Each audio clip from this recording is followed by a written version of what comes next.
I am Pharaoh, ruler of Egypt, God among men, or so I believed.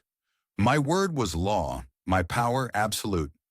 I held the world in my hands, or so it seemed, until a man named Moses darkened my palace doors and shattered my illusion of control. He came with his brother Aaron, clad in the dust of shepherds, yet speaking with authority I could not ignore. "Thus says the Lord, the God of Israel," Moses declared, "let my people go, that they may serve me." I laughed, for who was this God to command me? Egypt had gods aplenty, and I was their earthly representative. Who was this Yahweh compared to me? But what began as a demand became a war not just against my kingdom, but against my pride. Plague after plague descended upon Egypt. The Nile ran red with blood. Frogs and gnats swarmed. Hail rained fire, and darkness swallowed the sun. My magicians mimicked the early signs, feeding my arrogance. But soon even they whispered in fear, "This is the finger of God."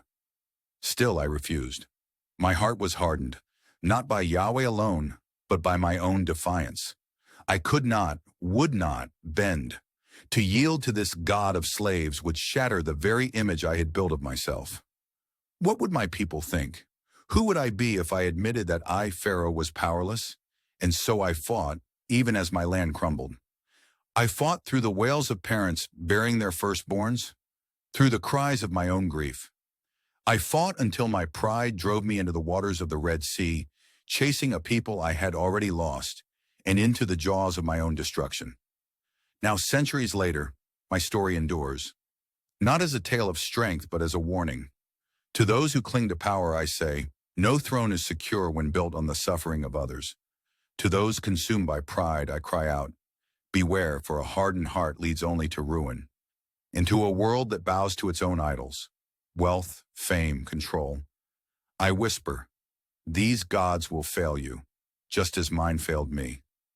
Moses' God was no mere rival. He is the true God, unyielding and just, yet merciful to those who humble themselves. I could not see it then, but perhaps you will.